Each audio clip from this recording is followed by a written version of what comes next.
जय हिंद। नमस्कार दोस्तों। तो आज के इस वीडियो में बात करने वाले हैं यूपी होम गार्ड 2026 के मोस्ट इम्पोर्टेंट क्वेश्चन के बारे में।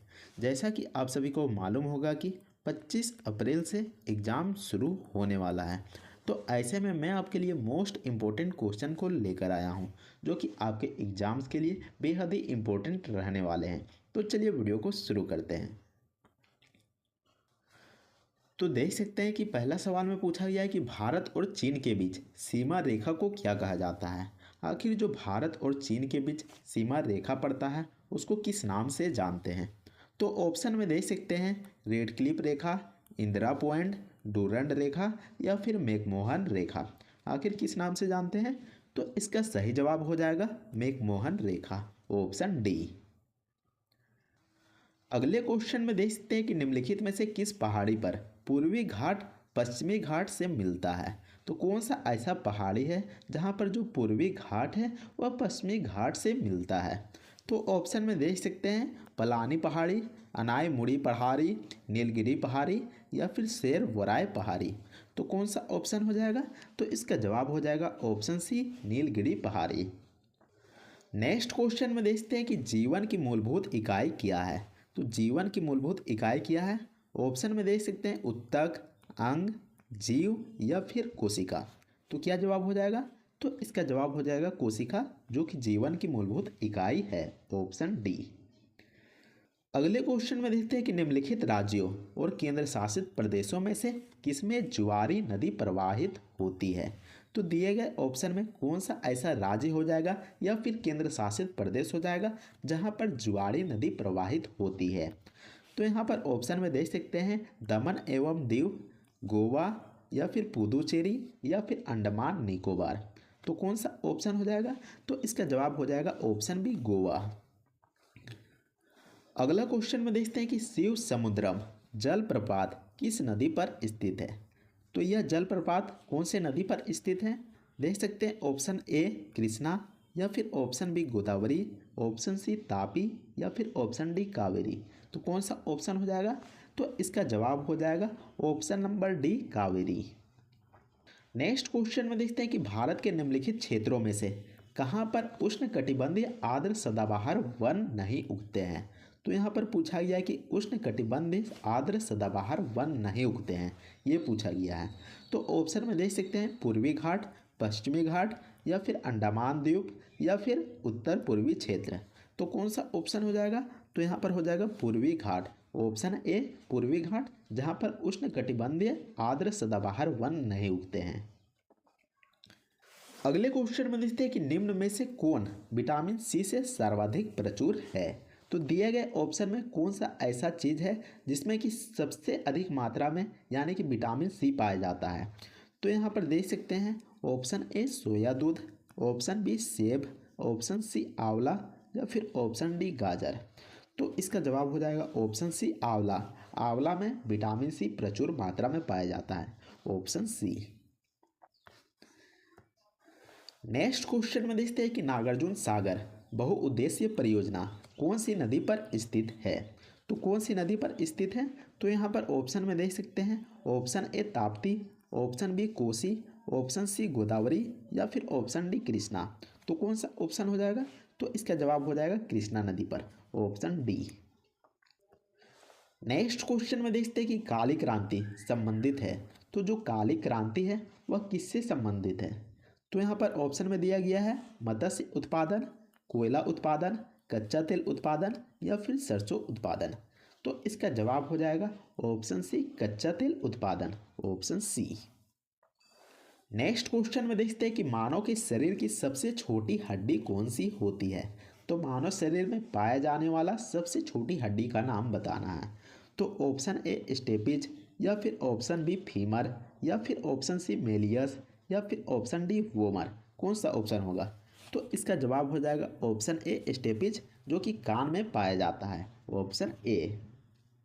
अगले क्वेश्चन में देखते हैं कि पाकिस्तान के लरकाना जिले में सिंधु नदी के तट पर स्थित सिंधु नदी घाटी सभ्यता का एक प्रमुख शहर निम्नलिखित में से कौन सा है। तो यहाँ पर पूछा गया है कि पाकिस्तान का जो लरकाना जिला है वहाँ पर सिंधु नदी के तट पर, सिंधु नदी के किनारे पर आखिर जो सिंधु नदी घाटी सभ्यता है वहाँ पर एक प्रमुख शहर है, उस शहर का नाम बताना है। तो इसका जवाब हो जाएगा, देख सकते हैं यहाँ पर ऑप्शन में दिया गया है मोहनजोदड़ो या फिर हड़प्पा या फिर लोथल या फिर आलमगीरपुर। तो कौन सा ऑप्शन हो जाएगा? तो यहाँ पर ऑप्शन ए बिल्कुल सही जवाब हो जाएगा, मोहनजोदड़ो। अगला क्वेश्चन में देखते हैं कि बिग बैंग सिद्धांत निम्नलिखित में से के उद्भव की व्याख्या करता है। तो दिए गए ऑप्शन में किसका उद्भव की व्याख्या करता है? तो यहाँ पर ऑप्शन में देख सकते हैं स्तनधारी जीव या फिर हिमयुग या फिर ब्रह्मांड या फिर महासागर। तो इसका जवाब हो जाएगा ऑप्शन सी, ब्रह्मांड का व्याख्या करता है, ऑप्शन सी। अगले क्वेश्चन में देखते हैं कि रक्त का शुद्धिकरण कहाँ पर होता है। तो रक्त का शुद्धिकरण कहाँ पर होता है? तो ऑप्शन ए किडनी या फिर ऑप्शन बी फेफड़ा या फिर ऑप्शन सी हृदय या फिर ऑप्शन डी यकृत। तो कौन सा ऑप्शन हो जाएगा? तो इसका सही जवाब हो जाएगा ऑप्शन ए, किडनी में रक्त का शुद्धिकरण होता है, ऑप्शन ए किडनी। अगला क्वेश्चन में देखते हैं कि निम्नलिखित में से किसे लोकसभा की कार्यवाही में विशिष्ट निमंत्रण पर भाग लेने का अधिकार है। तो क्या हो जाएगा? तो यहाँ पर देख सकते हैं ऑप्शन में दिया गया है महालेखा परीक्षक या फिर महान्यायवादी या फिर सॉलिसिटर जनरल या फिर लोकसभा के सचिव। तो इसका सही जवाब हो जाएगा ऑप्शन बी, महान्यायवादी को लोकसभा की कार्यवाही में विशिष्ट निमंत्रण देने पर वे भाग ले सकते हैं, ऑप्शन बी, महान्यायवादी। नेक्स्ट क्वेश्चन में देखते हैं कि निम्नलिखित में से भारतीय नेपोलियन किसे माना जाता है या फिर कहा जाता है। तो दिए गए ऑप्शन में किसको भारतीय नेपोलियन के नाम से जानते हैं? तो यहाँ पर देख सकते हैं ऑप्शन में चंद्रगुप्त मौर्य, समुद्रगुप्त, अशोक या फिर हर्षवर्धन। तो इसका सही जवाब हो जाएगा समुद्रगुप्त को भारत का नेपोलियन के नाम से जानते हैं, ऑप्शन बी। अगले क्वेश्चन में देखते हैं कि प्रातःकालीन धूप से कौन सा विटामिन उत्पन्न होता है या फिर मिलता है। तो यहाँ पर ऑप्शन में देख सकते हैं विटामिन डी या फिर विटामिन सी या फिर विटामिन ए या फिर विटामिन के। तो इसका सही जवाब हो जाएगा विटामिन डी मिलता है, सूर्य से हमें विटामिन डी मिलता है। नेक्स्ट क्वेश्चन में देखते हैं कि गौतम बुद्ध ने अपना पहला उपदेश कहाँ पर दिया था। तो गौतम बुद्ध के द्वारा पहला उपदेश दिया गया था, लेकिन कहाँ पर दिया गया था? तो ऑप्शन में देख सकते हैं वैशाली में दिया गया था, कौशाम्बी में दिया गया था या फिर सारनाथ में दिया गया था या फिर पवनपुरी में दिया गया था। तो कौन सा ऑप्शन हो जाएगा? तो इसका जवाब हो जाएगा ऑप्शन सी, सारनाथ में दिया गया था। अगले क्वेश्चन में देखते हैं कि निम्नलिखित में से किस खनिज द्वारा लोहा प्राप्त किया जाता है। तो दिए गए ऑप्शन में कौन सा ऑप्शन हो जाएगा जिसके जरिए हम लोहा प्राप्त करते हैं? तो ऑप्शन में देख सकते हैं चूने का पत्थर, पिच ब्लेड, मोनाजाइट रेत या फिर हेमेटाइट। तो इसका जवाब हो जाएगा हेमेटाइट से हम लोहा प्राप्त करते हैं। हेमेटाइट एक तरीके का अयस्क है, ऑप्शन डी बिल्कुल सही जवाब हो जाएगा। नेक्स्ट क्वेश्चन में देखते हैं कि दोमट्टी लोम मिट्टी का कौन सा कण मिलता है। तो जो दो मिट्टी या फिर लोम मिट्टी रहता है उनमें कौन सा कण मिलता है आपको बताना है। तो इसका जवाब हो जाएगा, यहाँ पर ऑप्शन को देख लीजिए पहले। तो ऑप्शन ए बालू कण या फिर ऑप्शन बी चिकना कण या फिर ऑप्शन सी पांसु कण या फिर ऑप्शन डी सभी प्रकार के कण। तो इसका सही जवाब हो जाएगा इनमें सभी प्रकार के कण पाए जाते हैं, ऑप्शन डी। अगले क्वेश्चन में देखते हैं कि निम्नलिखित में से किस राज्य में कृषि भूमि 60% से कम है। तो कौन सा ऐसा राज्य है जिसमें कि कृषि करने योग्य भूमि जो कि 60% से भी कम है, तो आपको बताना है। तो यहाँ पर कम पूछा गया है। तो ऑप्शन में देख सकते हैं यहाँ पर दिया गया है पश्चिम बंगाल या फिर पंजाब या फिर उत्तर प्रदेश या फिर बिहार।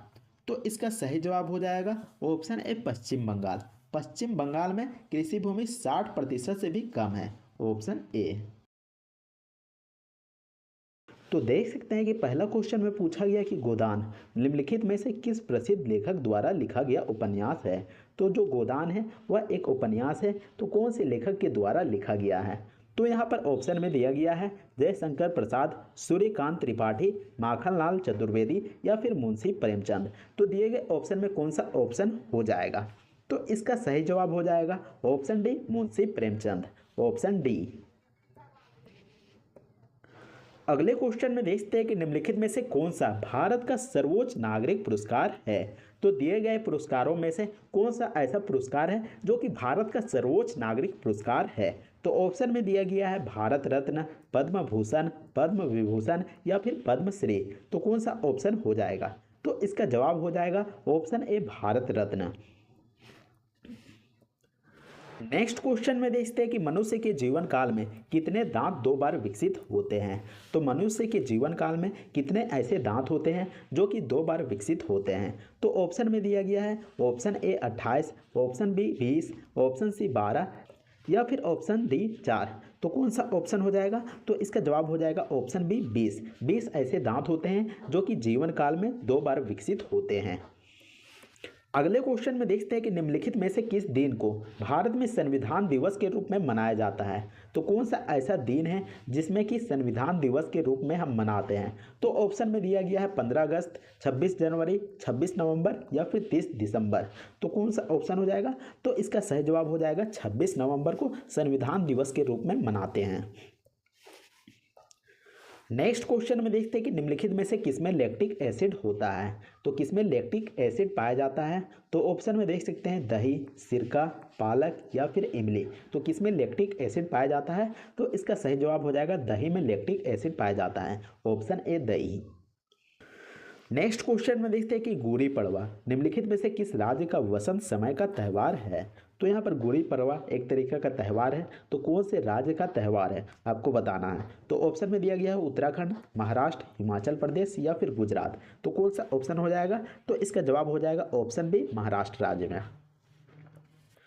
नेक्स्ट सवाल में देखते हैं कि दूरदृष्टि निवारण के लिए काम में लेते हैं। तो दूरदृष्टि निवारण के लिए किसका इस्तेमाल किया जाता है? तो ऑप्शन में देखते हैं अवतल लेंस, उत्तल दर्पण, उत्तल लेंस या फिर अवतल दर्पण। तो कौन सा ऑप्शन हो जाएगा?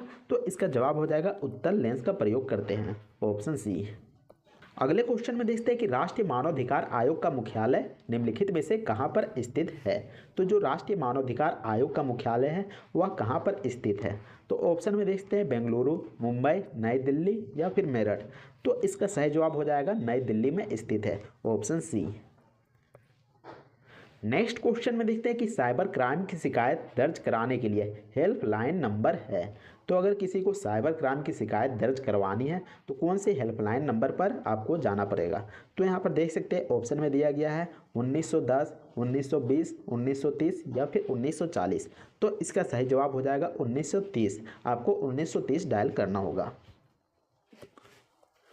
नेक्स्ट क्वेश्चन में देखते हैं कि एक कार में बैटरी में प्रयुक्त विद्युत अपघटय होता है। तो कार की जो बैटरी होती है उसमें कौन सा विद्युत अपघटय का प्रयोग किया जाता है? तो ऑप्शन में देख सकते हैं हाइड्रोक्लोरिक अम्ल, सल्फ्यूरिक अम्ल, नाइट्रिक अम्ल या फिर आसुत जल।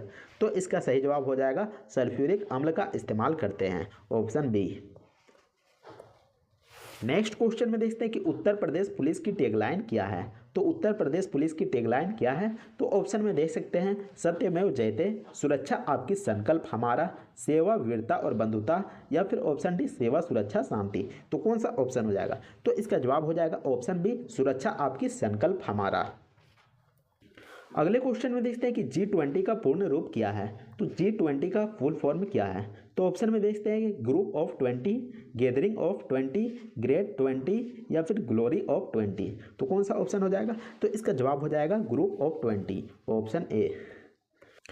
अगले क्वेश्चन में देखते हैं कि मानव गुर्दे में बनने वाली पथरी प्रायः बनी होती है, तो वह किस चीज़ की बनी होती है? तो ऑप्शन में देखते हैं कि कैल्शियम ऑक्जेलेट की, सोडियम एसिटेट की, मैग्नीशियम सल्फेट की या फिर कैल्शियम की। तो इसका जवाब हो जाएगा ऑप्शन ए कैल्शियम ऑक्जेलेट की, ऑप्शन ए। नेक्स्ट क्वेश्चन में देखते हैं कि भारत का निम्नलिखित में से कौन सा पड़ोसी देश भारत के साथ भूमि सीमा साझा नहीं करता है? तो कौन सा ऐसा पड़ोसी देश है जो कि भारत के साथ भूमि सीमा साझा नहीं करता है? तो यहाँ पर ऑप्शन में देख सकते हैं म्यांमार, नेपाल, भूटान या फिर मालदीव। तो इसका सही जवाब हो जाएगा मालदीव, क्योंकि जो मालदीव है वह समुद्र से पार है, यानी कि जो नीचे में है, जो मालदीव इधर है यहाँ पर स्थित है तो वह समुद्र के पार है। बाकी जो तीनों हैं वह यहाँ पर भूमि साझा करता है। अगले क्वेश्चन में देखते हैं कि टोक्यो एशिया के निम्नलिखित में से किस देश की राजधानी है? तो टोक्यो किसका राजधानी है? तो यहाँ पर ऑप्शन दिया गया थाईलैंड, चीन, जापान या फिर बाली। तो इसका सही जवाब हो जाएगा जापान की राजधानी है, ऑप्शन सी। अगले क्वेश्चन में देखते हैं कि चूहे मारने का जहर किस रासायनिक पदार्थ से बनता है? तो कौन से रासायनिक पदार्थ से बना होता है? तो यहाँ पर देख सकते हैं ऑप्शन में ethyl alcohol, option B methyl isocyanate, या फिर पोटेशियम साइनाइड, या फिर इथाइल आइसोसाइनेट। तो इसका सही जवाब हो जाएगा ऑप्शन सी पोटेशियम साइनाइड का, ऑप्शन सी। नेक्स्ट क्वेश्चन में देखते हैं कि नर्मदा निम्नलिखित में से किस में मिलती है। तो जो नर्मदा नदी है वह किस में मिलती है। तो ऑप्शन में दिया गया है अरब सागर, ऑप्शन बी प्रशांत महासागर, ऑप्शन सी हिंद महासागर, ऑप्शन डी बंगाल की खाड़ी। तो किस में मिलता है। तो इसका जवाब हो जाएगा अरब सागर में, ऑप्शन ए। नेक्स्ट क्वेश्चन में देखते हैं कि थंका निम्नलिखित में से किस राज्य की सबसे लोकप्रिय कला शैली है। तो कौन से राज्य की सबसे लोकप्रिय कला शैली है जो कि थंका है। तो यहाँ पर ऑप्शन में देख सकते हैं बिहार, ऑप्शन बी पश्चिम बंगाल, ऑप्शन सी सिक्किम, या फिर ऑप्शन डी उड़ीसा। तो यहाँ पर इसका जवाब क्या हो जाएगा। तो इसका जवाब हो जाएगा option C Sikkim. Next question में देखते हैं कि प्रभावती गुप्त साम्राज्य के निम्नलिखित में से किस शासक की बेटी थी। तो यहाँ पर प्रभावती जो कि गुप्त साम्राज्य का एक यहाँ पर शासक की बेटी का नाम था, तो किसकी शासक की बेटी थी। तो यहाँ पर देख सकते हैं ऑप्शन में दिया गया है कुमारगुप्त, समुद्रगुप्त, चंद्रगुप्त द्वितीय, या फिर स्कंदगुप्त। तो इसका सही जवाब हो जाएगा ऑप्शन सी चंद्रगुप्त द्वितीय का, ऑप्शन सी। नेक्स्ट क्वेश्चन में देखते हैं कि प्रकाश संश्लेषण के लिए कौन सी गैस आवश्यक है। तो प्रकाश संश्लेषण के लिए कौन सा गैस का होना आवश्यक है। तो यहाँ पर ऑप्शन में देख सकते हैं O2 लिखा गया है, CO लिखा गया है, N2 लिखा गया है, CO2 लिखा गया है। तो दिए गए ऑप्शन में कौन सा यहाँ पर सही है। तो इसका जवाब हो जाएगा option D CO2 carbon dioxide का। नेक्स्ट क्वेश्चन में देखते हैं कि नीली क्रांति निम्नलिखित में से किससे संबंधित है। तो जो नीली क्रांति है वह दिए गए ऑप्शन में किससे संबंधित है। तो यहाँ पर देख सकते हैं कपास उत्पादन, डेयरी उत्पादन, मत्स्य पालन उत्पादन, या फिर जल प्रदूषण। तो इसका जवाब हो जाएगा ऑप्शन सी मत्स्य पालन उत्पादन, यानी कि मछली पालन से संबंधित है। अगले क्वेश्चन में देखते हैं कि वर्तमान इलाहाबाद उच्च न्यायालय में न्यायाधीशों की स्वीकृति संख्या कितनी है। तो कितनी है। तो इसका जवाब देख सकते हैं यहाँ पर ऑप्शन देख लीजिए पहले 180, 170, 160, या फिर 150। तो इसका जवाब हो जाएगा ऑप्शन से 160 है। नेक्स्ट क्वेश्चन में देखते हैं कि भारत की स्वतंत्रता के बाद उत्तर प्रदेश राज्य के पहले मुख्यमंत्री निम्नलिखित में से कौन थे। तो भारत जब आज़ाद हुआ उसके बाद उत्तर प्रदेश राज्य का पहला मुख्यमंत्री का नाम पूछा गया है, तो वे कौन थे। तो यहाँ पर देख सकते हैं option A Shri Govind Ballabh Pant, option B Shri Kalyan Singh, option C Shri Yogi Adityanath, option D Shri ND Tiwari. तो दिए गए ऑप्शन में कौन सा ऑप्शन हो जाएगा। तो इसका जवाब हो जाएगा option A Shri Govind Ballabh Pant. Next question में देखते हैं कि उत्तर प्रदेश की राज्य सीमा निम्नलिखित में से किस राज्य की सीमा को नहीं छूती है। तो कौन सा ऐसा राज्य सीमा है जिसको कि नहीं छूती है। तो यहाँ पर ऑप्शन में देख सकते हैं option A Telangana, option B Bihar, option C Uttarakhand, option D Haryana. तो इसका सही जवाब हो जाएगा ऑप्शन ए तेलंगाना। अगले क्वेश्चन में देखते हैं कि गुप्त साम्राज्य के संस्थापक कौन थे, या फिर गुप्त साम्राज्य की स्थापना किसके द्वारा किया गया था।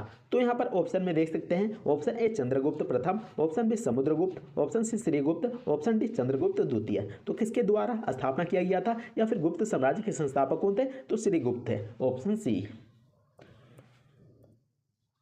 अगले क्वेश्चन में देखते हैं कि राष्ट्रीय मानवाधिकार आयोग के मुख्य कार्यकारी अधिकारी को क्या कहा जाता है। तो जो राष्ट्रीय मानवाधिकारी आयोग के मुख्य कार्यकारी अधिकारी होते हैं उसको क्या कहा जाता है। तो यहाँ पर ऑप्शन में देख सकते हैं अध्यक्ष कहते हैं, उपाध्यक्ष कहते हैं, या फिर सचिव कहते हैं, या फिर महासचिव कहते हैं। तो इसका सही जवाब हो जाएगा ऑप्शन डी महासचिव कहते हैं। नेक्स्ट क्वेश्चन में देखते हैं कि मानव शरीर में ATP यानी कि ऊर्जा किस ऑर्गेनेल में अधिकतर बनता है। तो मानव शरीर में ATP यानी कि ऊर्जा किस ऑर्गेनेल में बनता है। तो यहाँ पर देख सकते हैं ऑप्शन में दिया गया है राइबोसोम, माइटोकॉन्ड्रिया, लाइसोसोम, या फिर गोल्गी तंत्र। तो कौन से अंग में बनता है, कौन से ऑर्गेनेल में बनता है। तो इसका जवाब हो जाएगा ऑप्शन बी माइटोकॉन्ड्रिया में बनता है, ऑप्शन बी। नेक्स्ट क्वेश्चन में देखते हैं कि मानवाधिकार दिवस कब मनाया जाता है। तो मानवाधिकार दिवस कब मनाया जाता है। तो यहाँ पर ऑप्शन में देख सकते हैं 5 जून को, 10 दिसंबर को, 15 अगस्त को, या फिर 26 जनवरी को। तो इसका जवाब हो जाएगा ऑप्शन बी 10 दिसंबर को मनाया जाता है। नेक्स्ट क्वेश्चन में देखते हैं कि रासायनिक उद्योग में कौन सा रसायनों का राजा कहलाता है। तो रासायनिक उद्योग में हम किसको रसायनों का राजा कहते हैं। तो यहाँ पर देख सकते हैं N2CO3, NNO3, H2SO4, HCl। तो किसको कहेंगे। तो इसका जवाब हो जाएगा H2SO4 को कहेंगे, यानी कि सल्फ्यूरिक अम्ल को कहेंगे, ऑप्शन सी। अगले क्वेश्चन में देखते हैं कि मनुष्य के दिमाग का सबसे बड़ा भाग है। तो दिए गए ऑप्शन में कौन सा ऐसा ऑप्शन हो जाएगा जो कि मनुष्य के दिमाग का सबसे बड़ा भाग है। तो ऑप्शन में देख सकते हैं अनुमस्तिष्क, मस्तिष्क संका, या फिर परामस्तिष्क या फिर मध्य मस्तिष्क। तो इसका सही जवाब हो जाएगा परामस्तिष्क, जिसको कि सेरिब्रम के नाम से भी जानते हैं। वही मनुष्य के दिमाग का सबसे बड़ा भाग है। तो उम्मीद करते हैं कि आपको ये वीडियो पसंद आया होगा। तो वीडियो को लाइक कीजिएगा और चैनल को भी सब्सक्राइब जरूर कर लीजिएगा। तो मिलते हैं नेक्स्ट वीडियो में, तब तक के लिए जय हिंद, वंदे मातरम।